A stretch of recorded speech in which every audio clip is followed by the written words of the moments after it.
The honourable member for Durham.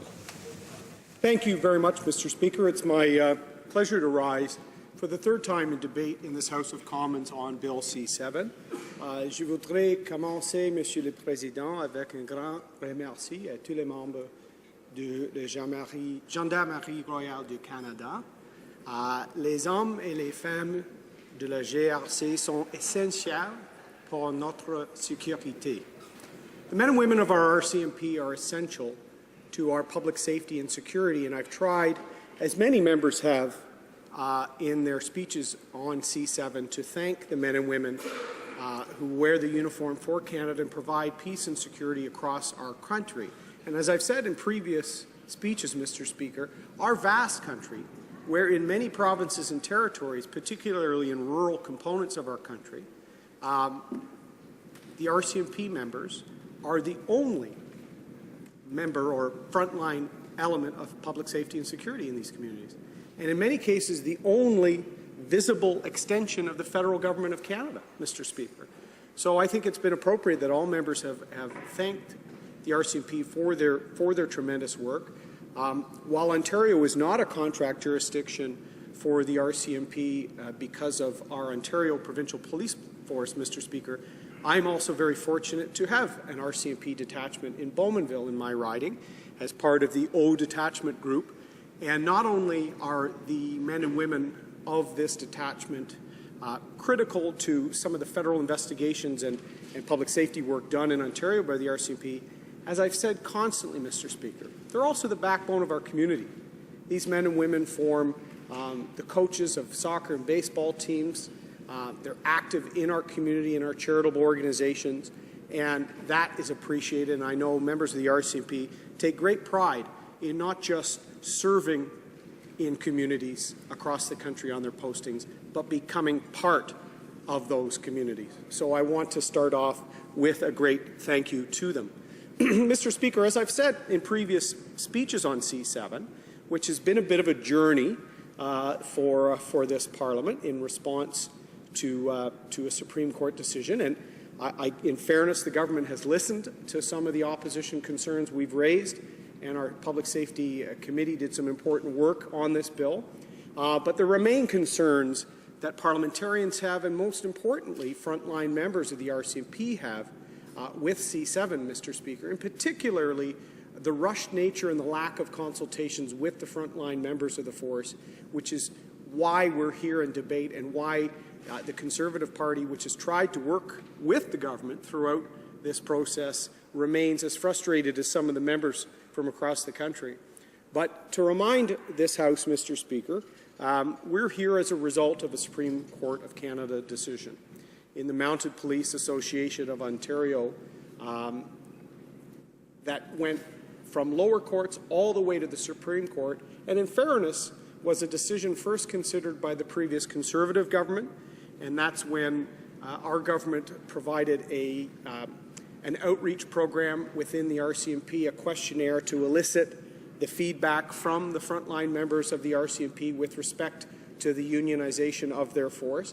Sadly, Mr. Speaker, that's really been the only substantive consultation done with men and women on the front line of the force, and that's why it brings me here today to continue to have concerns about C-7. But that court case was clear, and the Supreme Court of Canada said the charter rights of members under Section 2D and the right to collective association, Mr. Speaker, was violated for men and women of the RCMP by their exclusion from the Public Sector Labour Relations Act. And the court then gave Parliament a year to come up with a regime for the association or the collective bargaining rights of RCMP members. And why that's important, Mr. Speaker, is they gave a year. In fairness to the new government, I think one of the first acts of the new minister was to ask for a slight extension. But sadly, that extension of time didn't lead to substantive consultation with men and women of the RCMP. So that's a bit of a miss, Mr. Speaker. We have had some good debate, and in fairness, the Minister, the Parliamentary Secretary, the Treasury Board President as well have appeared at committee and been part of the debate, and that's appreciated. But there hasn't been much direct consultation with the front line, Mr. Speaker, despite that extension of time, and that concerns me. And it concerns a lot of our members who've been hearing from men and women across the country with concerns about C-7, particularly in provisions related to Sections 40 and 42, which I applaud the government for agreeing to amend, but also with respect to the exclusions from collective bargaining, Mr. Speaker, and I'll touch on that briefly in my remarks. But it's important in this final time I get to speak for me to remind this House what the Supreme Court of Canada said. They did not say that the RCMP should just join on to Unifor or Steelworkers or a large existing labour organization, Mr. Speaker. In fact, the Supreme Court gave direction on two key areas where they said the rights of collective association under Section 2D of the Charter were violated for RCMP members.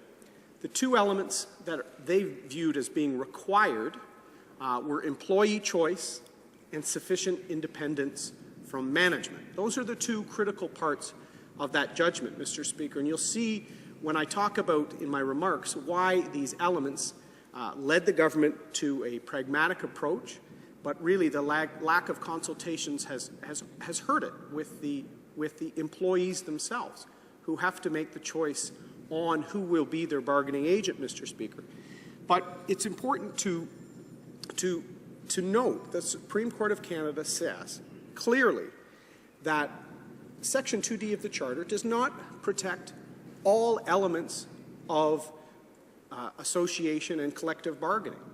And in fact, labour models in recent years, going way back to the Wagner model of collective bargaining and the construct that led to that, and the RAND formula, Mr. Speaker, this has been evolving as the tribunals over time were really the guardians of labour law.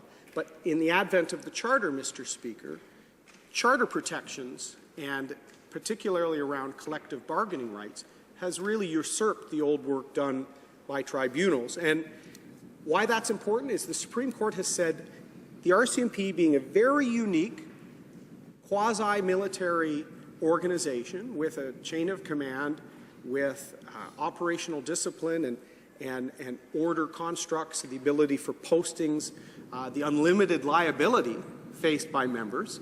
It is not a regular job, Mr. Speaker, when we allow a man or woman in uniform for Canada to impinge on the rights of others, and also to bear the risk themselves of potential injury or death, Mr. Speaker. This is a very unique role, and why we acknowledge and appreciate the special work done by the RCMP across this country.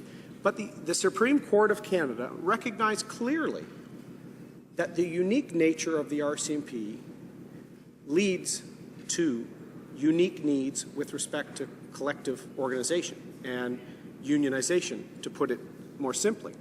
So the two key elements we have to consider, Mr. Speaker, from this decision are employee choice and sufficient independence from management. The staff relations program, Mr. Speaker, which had been in effect since the 1970s, since the RCMP was excluded from the Public Sector Labour Relations Act, that staff relations program had been the internal human resources function, serving as the conduit between management and the front line. Ironically, Mr. Speaker, most of the RCMP members and most of the members of these associations who have been fighting for unionization, Mr. Speaker, are RCMP members who have been part of the staff relations program. They saw merit in that, Mr. Speaker. They saw how it functioned well in some manners, but the Supreme Court determined, and most of the witnesses we heard from, Mr. Speaker, determined there was not sufficient independence from management to safeguard the charter rights of our members. So that is why we're here today. It's not like the RCMP had nothing. They had the staff relations program, but the Supreme Court said the staff relations program was not sufficiently independent from management. That's critical to remember, Mr. Speaker. The interesting thing, and I will predict to this House, and I know the Parliamentary Secretary probably agrees with me, many of those staff relations personnel will likely form the leadership of whatever union we eventually see. So the good thing is they will take with them that collective knowledge and memory of what's happened before, and then they will have more ability to be independent from management as they collectively bargain, particularly related to remuneration. And we heard consistently that compared to the big 15 police forces, Mr. Speaker, our men and women of the RCMP need a top-up. And I think that will be a critical part of those negotiations. So the independence from management is critical. But employee choice, Mr. Speaker, the first element of what the RCMP feels is critical in the unionization of the RCMP as a result of this court case is that choice. And for Conservatives, we have viewed that choice as giving every single member, from Windsor to Winnipeg to Whitehorse, Mr. Speaker, every single member, their right to decide on who will be their collective bargaining agent, or indeed if there's a collective bargaining agent at all, Mr. Speaker. Employee choice. How is that best demonstrated, Mr. Speaker? That should be conducted, as it has been historically for all public sector unions, because most have been unionized for several decades, by the secret ballot. And I'm not sure why this government has been so reluctant to acknowledge that. You know, Canadians sent members of the government caucus here by secret ballot, Mr. Speaker. They obviously think it's sufficient to get them to this place, but they don't want to give employee choice through a secret ballot to our men and women in uniform. Some members of the RCMP have said to me, you're getting hung up on a little detail. No, this is not a little detail, Mr. Speaker. This is fundamental to true employee choice, absent of influences from the workplace, from Parliament, from management, that Canadians have enjoyed since 1874, and which is a fundamental tenet of our democracy. So the Conservatives, we've raised this since my first speech in this place, Mr. Speaker, on C-7, and so we're very disappointed why the government has not responded to that and given the men and women we charge with securing the rights and safety of Canadians with that same basic democratic right when it comes to choosing their collective bargaining agent. I will spend a moment on exclusions, Mr. Speaker, and this is where I've been very open with supporting the government or trying to support the government with respect to exclusions. And the Supreme Court says clearly, and I know many of the RCMP members watch my speeches on C-7, the court says clearly that not all elements of the collective bargaining arrangement are bargainable. Why are there some exclusions, Mr. Speaker? It goes back to the paramilitary structure and the unique organization of the RCMP. The very fact that there's postings, there's discipline, there's operational grading, consistency of operations, safety of conduct, all of these things are unique to the RCMP. And if we had every posting bargainable or, grieved, there would be no operational structure to this force. And by extension, we can't ignore the fact that on the horizon is the military. So do we really think that these operational forces, like the RCMP or the military, could have every decision operationally, discipline-wise, grieved? I don't think that's reasonable. As someone who served 12 years in uniform, Mr. Speaker, that's not reasonable. In fact, the very unique chain of command structures of the RCMP, or by extension the military, demand some degree of autonomy from the traditional labor dynamic, Mr. Speaker. So I've acknowledged that. Some of the strident members of the Mounted Police Associations have disagreed with me on that, but most of them don't disagree with the fact the RCMP is a paramilitary organization with very unique culture and needs. Now, the issue of harassment often comes up, Mr. Speaker, and everyone tries to say, well, that needs to be bargainable. Well, the interesting thing, Mr. Speaker, is then every issue would be deemed as harassment. We need to root out harassment, Mr. Speaker, and have a zero tolerance for it. And I've heard the minister's comments. I know he keeps it as a priority, as the previous minister did, Mr. Speaker. Bill C-42 in the previous Parliament, the Enhancing RCMP Accountability Act, tackled this specifically and provided safeguards and a process to ensure that the RCMP was a zero-tolerance environment. So I think all members of this Parliament agree on that point. There is no tolerance for harassment in the workplace, especially because of the chain of command setting, where superior officer, man or woman, is in a position of a power differential. And those can be very difficult and challenging areas when there's harassment. So if somebody is using that power differential to harass, that's an absence of the leadership on their part, Mr. Speaker. So we can make sure that harassment is addressed, a zero-tolerance environment is promoted, without carving off certain elements so that everything related to operations, to discipline, to postings, or everything would be aggrieved as harassment, Mr. Speaker. So these are not, these are things that can be both advanced. And what I remind members of the RCMP, and if any continue to watch my speeches on C-7, they're still dealing with thinking of the old way. Once there's an independent union, for lack of a better term, one of these mounted police associations nationally, they will have a significant voice in the public discourse as well, Mr. Speaker, not just at the bargaining table for collective bargaining. Much like the MPAO took their court case and made public statements, once the RCMP has a single unified bargaining agent, the men and women of that organization will have a prominent role in the discourse around policing, around public policy issues, around public safety and security issues, and around harassment, Mr. Speaker. So I tell members of the force not to think about the future based on the past and the staff relations program, which clearly wasn't independent enough from management. This new union will be independent from management. But let's not kid ourselves and suggest that we can treat the RCMP with its chain of command, with its need for operational ability and discipline and postings. Let's not kid ourselves and suggest we should just treat it like any other department of the federal government, Mr. Speaker. It is not.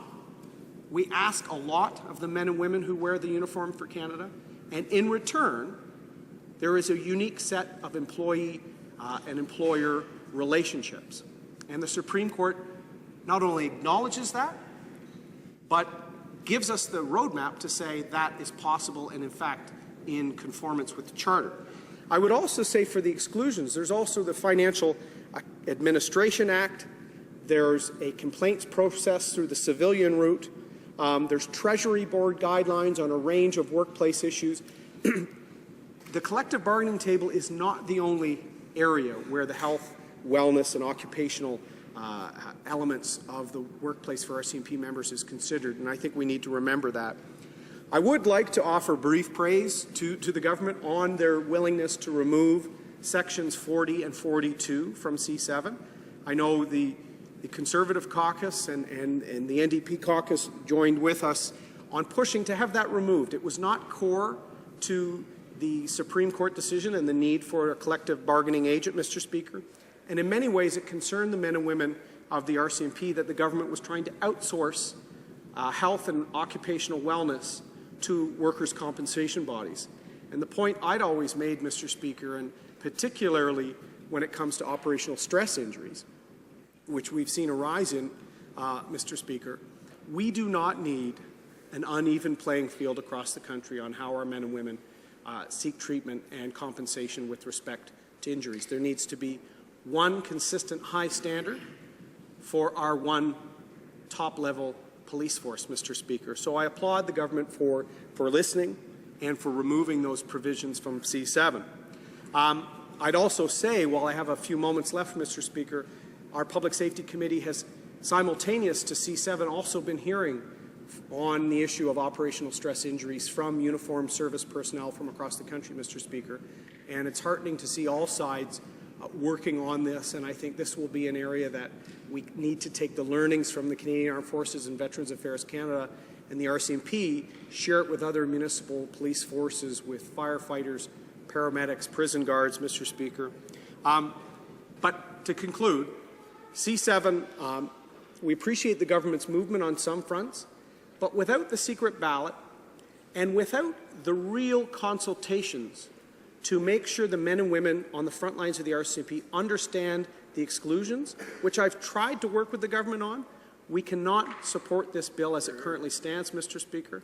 I would ask the government to give more time so that the men and women of our RCMP have confidence in the union that will be created. Thank you.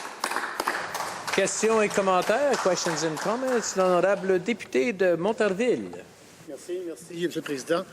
Merci et bravo, collègue de Durham, pour un discours inspirant. J'ose croire que les points communs qu'il a soulevés vont tranquillement amener le côté de la Chambre de ce côté-ci pour appuyer le projet. On entend très clairement les demandes du collègue, mais la question du vote secret n'est-il pas d'avis qu'en fait, comme il a bien mentionné dans la décision de la Cour, les deux points uniques de la décision étaient le choix et le caractère indépendant. Donc, sur cette base des deux seuls critères de la Cour, est-ce qu'il n'est pas envisageable, et même aussi peut-être préférable, que le choix, la manière dont la procédure, la façon de faire, une fois le choix établi, l'accès au choix, mais c'est pas plus simple à ce moment-là qu'en professionnel, ils choisiront la manière avec laquelle ils pourront choisir leur syndicat, et donc que ce vote, peu importe le format, est une procédure qui arrive en deuxième étape, une fois qu'au moins, en répondant à la loi, à la décision de la Cour, nous pouvons enfin leur donner le choix qu'ils ont besoin. The honourable member for Durham. Thank you, Mr. Speaker, and I'd like to thank the Parliamentary Secretary for his remarks, his work on the bill, and his compliments on my remarks. I appreciate that. I know he was listening intently, as he has two previous times, so he's heard certain elements of my speeches before, I'm sure, Mr. Speaker. But, unfortunately, my friend, I would have to give him, Mr. Speaker, through you, a 50% grade on C-7, because there are two elements the Supreme Court elucidated upon, and they fail on one and they pass on the other. I do feel what we see in C-7 is sufficiently independent from management. It's taking the shortcomings of the staff relations program, and they are now fixed with what we will see in C-7. Where they fail, Mr. Speaker, and it gives me no great pleasure to give them this grade, but they fail on employee choice on two reasons. Because they can't make the decision unless they're informed on the full extent of the elements of C-7, including the exclusions. And we're all hearing from men and women of the RCMP that do not understand why certain elements of the collective bargaining context are excluded. So people can't make an informed decision on their bargaining agent. The second element, why I think they fail the employee choice the Supreme Court outlined in the court decision, is the secret ballot vote, Mr. Speaker. Our previous government had done a outreach exercise in terms of a questionnaire to members, but to really see what members think, they have to understand what's before them, and it's clear not enough of them do. And two, they have to weigh in free from pressure from management, free from their partner in some cases. They have to be able to weigh the decision and vote themselves. And the way we do that in a democracy, Mr. Speaker, is with a secret ballot. I'm not sure why this modest proposal is being ignored by the government. Questions and comments? The honourable member for Elmwood Transcona. Mr. Speaker, and I just want to start by thanking the honourable member for his thorough speech. It's been a pleasure to work with him as C-7 works its way through Parliament, even though we don't always agree, Mr. Speaker. And I'd like to pick up on a theme that was in his speech and also in the remarks of the Parliamentary Secretary earlier, which is that, oughtn't we not to agree that, collective bargaining isn't the only place that workplace safety and health issues get meted out, or as the Parliamentary Secretary noted earlier, there are places with collective bargaining where there are still workplace issues that arise. And I want to address that, Mr. Speaker, because I think it's a little bit of a sleight of hand. I think while it's a fair point, it doesn't really get at the essence of what we need to be discussing when it comes to C-7. Of course, there are still workplace issues that arise in workplaces governed by a collective agreement. The point of the agreement is to have a framework to decide how to deal with those issues when they come up.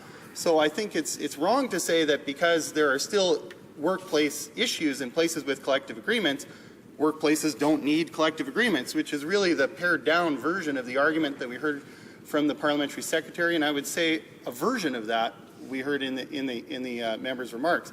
I wonder if we could hear the member speak to the fact that collective agreements are a tool and an important way to address workplace safety and health issues, and that in C-7, as it exists, if you take away the exclusions, there's still a lot of very reasonable layered protection for management. Issues go to binding arbitration, Mr. Speaker.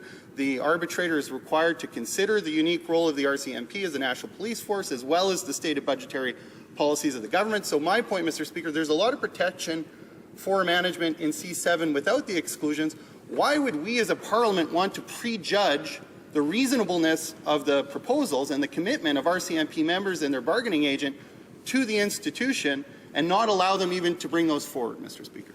Honourable member for Durham.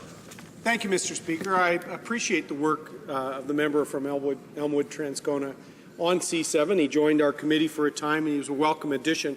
I disagree with him, and this puts me in the odd spot that I'm helping the government indirectly. But there has not been a sleight of hand here, Mr. Speaker.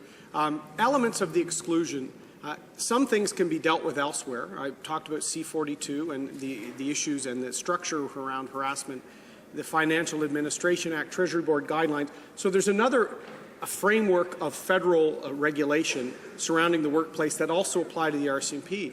But what's critical, and I said this, and I know he was listening at committee, Mr. Speaker, the chain of command nature of the RCMP and the ability for training, service standards, discipline, that sort of thing, is from the chain of command structure. And while I agree there's some trust issues with management, and there has been historically for the last couple of decades, I think that's trying to be addressed, Mr. Speaker. But at the end of the day, senior leaders in the RCMP started in the same place a brand new recruit did, in Depot. And the operational requirements, standards, and indeed discipline and conduct is an element of that training and that uniform, Mr. Speaker. And so operation and that operational command and the ability to post, the ability to assess performance is of paramilitary nature and is not a regular workplace environment, Mr. Speaker. And what I say to some members, and we had them at committee, they go through Depot and some of their classmates, men or women, will become senior management, ultimately maybe commissioner one day. And that trust and that shared training and adherence to the institution is part of the workplace. And the Supreme Court, Mr. Speaker, recognizes that and did not say as a result of the Supreme Court decision that this workplace is going to be treated like a manufacturing plant or even another element of government, Mr. Speaker. So I think it's important for the government to try and get the balance right. As I said, it has in terms of independence from management, Mr. Speaker. We just feel the front line is not sufficiently confident in what they see before C-7. And without a secret ballot vote, we can't really know whether our men and women of the RCMP support this union structure. Questions et commentaires, questions and comments. The honourable member for Barrie Innisfil.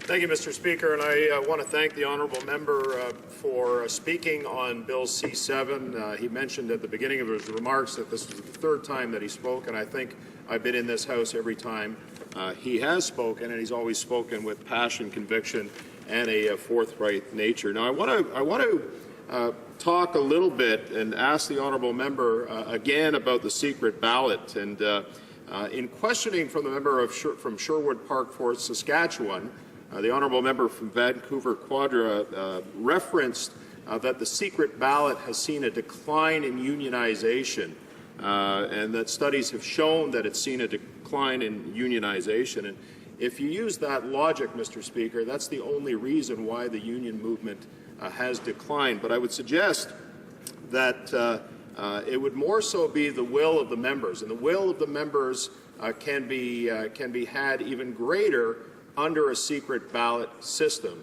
And as the honourable member from Durham said, secret ballot is the tenet of democracy. So I'm wondering, Mr. Speaker, if he could expand on that, particularly the decline of union movement and the fact that union members are free to express their voices. In 45 seconds or less, the honourable member for Durham. Mr. Speaker, thank you. In 44 seconds, I'll say that the member from Barrie Innisfil has been here because he's worn a uniform himself, Mr. Speaker, and his advocacy for the RCMP, for our men and women in uniform and uniform service across the country is appreciated. He highlighted where the government is failing, Mr. Speaker. The employee choice element of the Supreme Court decision is not met. He expressed it, Mr. Speaker, probably perfectly. What is the will of the members? He described it as. Well, there's a great book on Churchill and parliamentary democracy called Will of the People, Mr. Speaker. The will of the people to send all of us to this place is expressed by secret ballot so that there's no interference with the desire of that vote. Why not extend that same basic right to the men and women of the RCMP?